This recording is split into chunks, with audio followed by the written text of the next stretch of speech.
Because last time you came in, you had a real change of a period of your life, weren't you? Sort of one relationship ending, new things happening in your life, and now it all seems to be a lot smoother. Well, I think that was kind of, probably when I came, it was kind of the end of that, really. I think during the summer and everything. And it was a really good time to write an album, really, because I sort of had just so much to write about.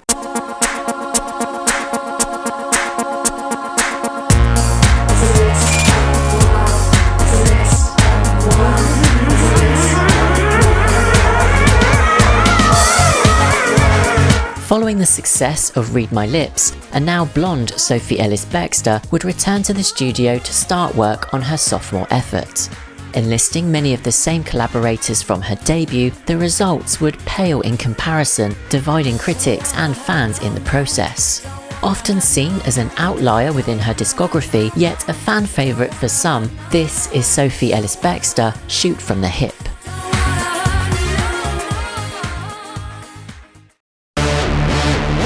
Just a year after her debut, Sophie would reconnect with collaborators Greg Alexander, Alex James and Rob Davis, as well as working alongside ex-Suede guitarist Bernard Butler. The majority of the album was produced by Damien Legassic, who previously had only co-produced one track on Sophie's debut, that being the lead single Take Me Home.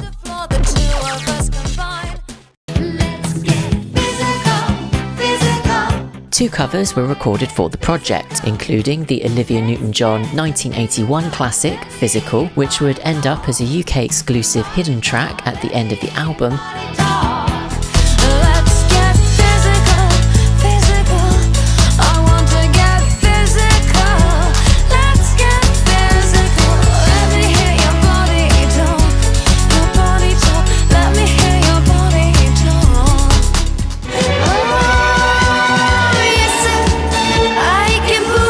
plus the 1977 hit Yes Sir, I Can Boogie, originally performed by the Spanish duo Baccara, which would see a release as a B-side to the second single.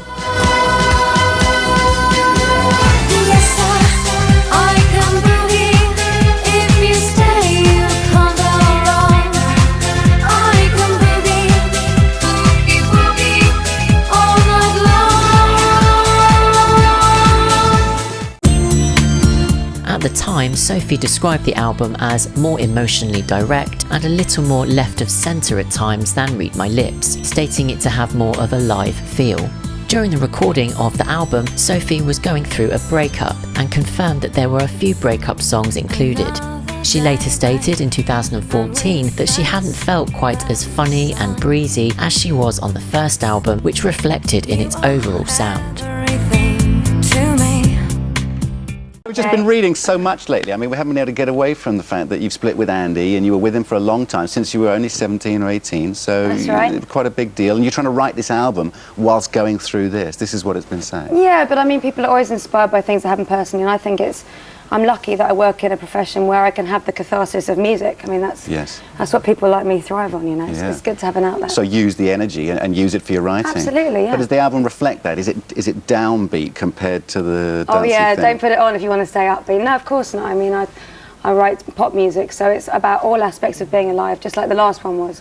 And I mean, every song to me is a bit like a character. So you have maybe an emotion that you feel only for one half of the day, but you kind of enlarge it to make it feel like that song is your whole world. So on the last album there would have been things about the dynamics of being a human, and the same for this one, really. Was it tricky, the fact that you still work together, because he was your manager, or still is your manager? Yeah, no, I think that's testament to the strength of our relationship, that we can still work together now. That's great. Let's have a look. It's called Mixed Up World, isn't it? That's right, yeah. Okay.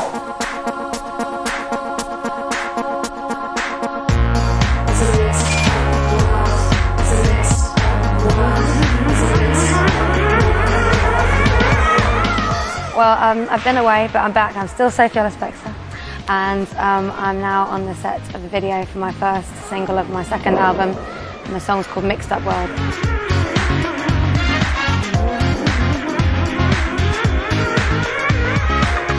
If I had to describe the video, I would describe it as very graphic and not really, as no narrative, it's just a strange world, and hopefully it'll be lots of fun to watch and lots of plays and perspective.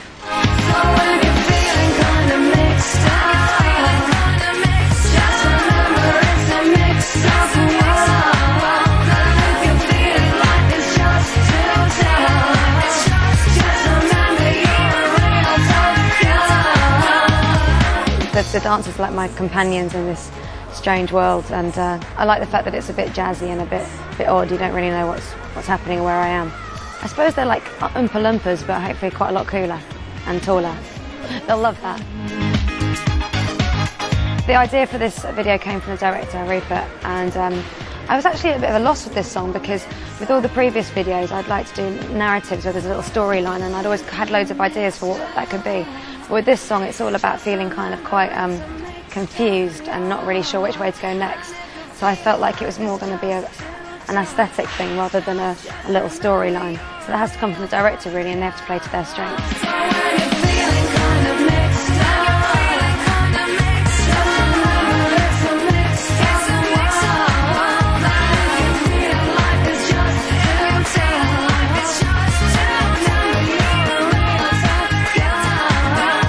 Yeah, I mean, making a video and trusting the director is a bit of a strange process really, because ideally you'd have a really long relationship with them and they'd know you for ages, but you have to kind of speed that up. But this is my 12th video now, and I think I've got better at knowing the people, trusting my instinct with who I'm going to get on with and who wants the best for me, and I'm excited about it. It's not like anything I've done before, so I think it's going to be okay.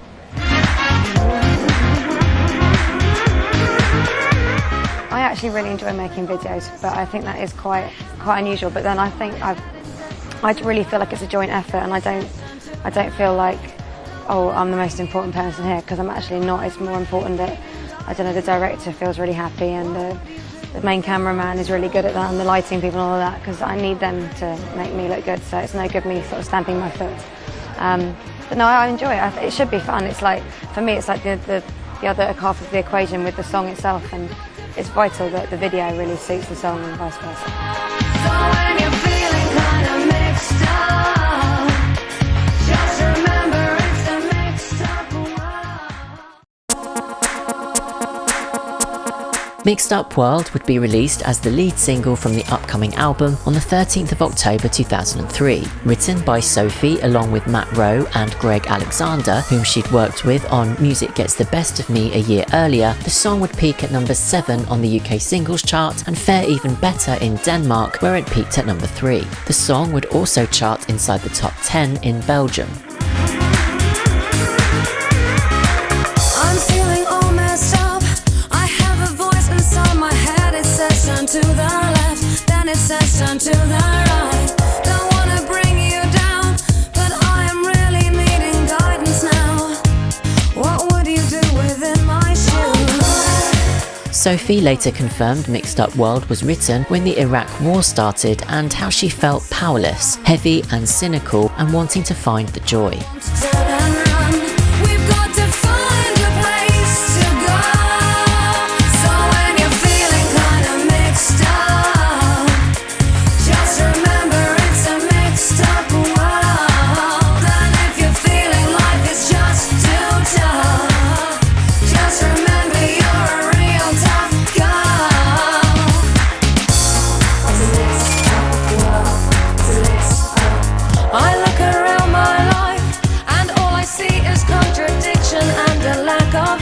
Cynicism rules the day.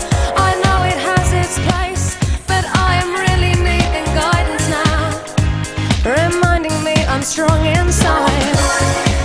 I know you love me.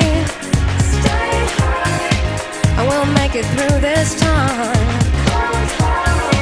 I want to feel the sun. We've got to start to take control. So when you're feeling kind of mixed up, just remember it's a mixed up world.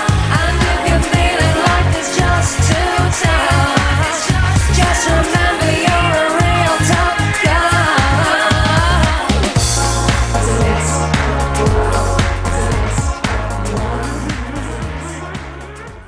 The darkness took the light.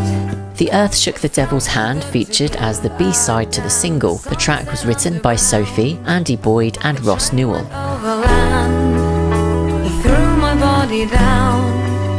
It felt too good to make a stand. The earth shook the devil's hand. The earth shook the devil's hand. The earth shook the devil's hand. how's the music business treating you at the moment? Great successes still? Yeah, it's funny because I've had such a sort of idyllic year. I went on tour for 3 months and then just spent the rest of the year like writing and having a life and seeing people. Yeah. And then as soon as you come back to work, it's a bit like your summer holidays at school, you know, back after 2 days it feels like you haven't been away. Yes. So it's nice to be back, but I'm forgetting what it was like to have all the hot summer days. Really. New single, new album, lots of promotion, lots of long days. Yeah, good. but it's really good. It's lovely that, I mean, a lot of people hadn't heard the album yet, and it's a real privilege that they want to talk to me, you know, just about what it might be like. Released on the 27th of October 2003, Shoot From The Hip would receive mixed reviews from contemporary music critics, with one stating the album lacked anything nearly as distinctive as her early singles. Much less successful than her debut, Shoot From The Hip would slip into the UK Top 20 at number 19. The album made little impact on the charts elsewhere. The international edition of Shoot From The Hip does not include the opening track Making Music, I Won't Dance With You, nor the hidden track Physical. The international edition also changes all text on the cover, disc and in the booklet to a shade of turquoise instead of the white used on the UK release. In the UK, the album was certified silver for sales of over 60,000 copies. We'll justify our actions some other time. Now, you've got your single as well, I Won't Change You, coming out. I think we can have a little look at it. Should we have a look at it first and chat about it? There's no reason to go crazy, for you can always count on me. For better or for worse, I will always put you first. Now that I have found you, you've changed my life. 'Cause you're the one who showed me I had everything right. So you've got it all covered there. You've got a bit of blonde, bit of brown hair, bit of red hair. Yes, yeah, for trying to woo my chap, trying to get as many 3 minutes out the speed dating as possible. Ah, brilliant. Yeah, it works.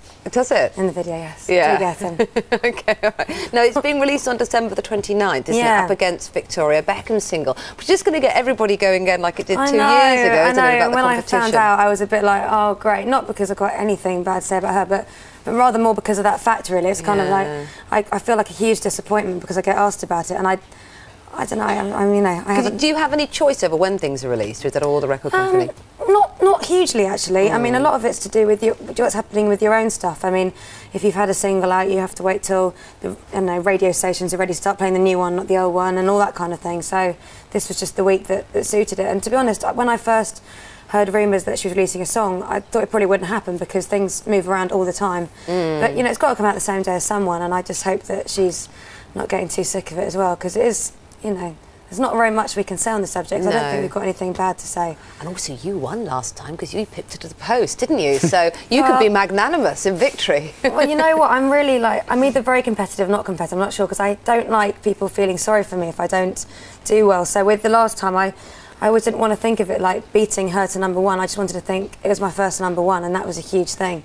But if it was a number two, that would have been my biggest hit as well. And I don't want people going, oh, shame on you for getting number two. That still would have been brilliant. It is strange, isn't it, about all that chart positioning? Because some of the best songs of all time never made it to number one. And sure. I know I was reading up a bit in the press about your album, which is supposed to be compared to other things you've done low in the charts. I mean, is it all just nonsense, or does it affect you? The album's doing exactly the same as the last album was doing the same stage. So I don't know. The great thing about albums is they've got a while to prove themselves, and you can keep sending out little ambassadors with the singles until people have heard enough and decide whether they want to own it or not.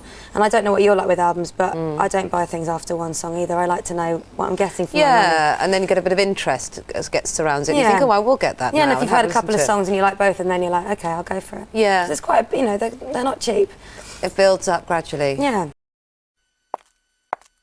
On the 29th of December 2003, I Won't Change You would be released as the second and final single from the album. Another co-write by Sophie alongside Matt Rowe and Greg Alexander, the single saw mixed reviews from critics and fans alike, mostly down to its lyrical content. The single would peak inside the UK Top 10 at number 9.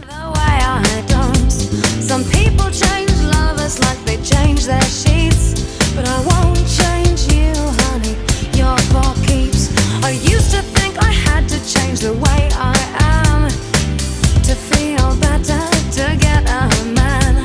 But once I stopped trying, I fell for you. You fell for me, so I'll stay the same for you. Oh yeah. I know that I'm not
Following the second single release, Sophie opted to step back from promotion of the album after becoming pregnant. However, after being diagnosed with preeclampsia, she gave birth 2 months early, and plans for a third and fourth single from the album, as well as the Shoot from the Hip tour, were scrapped, and the album campaign was subsequently abandoned. Show me I had everything right. We're never gonna differ 'cause we know it's true. So don't change me and I won't change you. In 2014, Sophie would reflect on Shoot from the Hip to Attitude magazine, saying that the album still had the same feel as the first, but was maybe a little bit darker.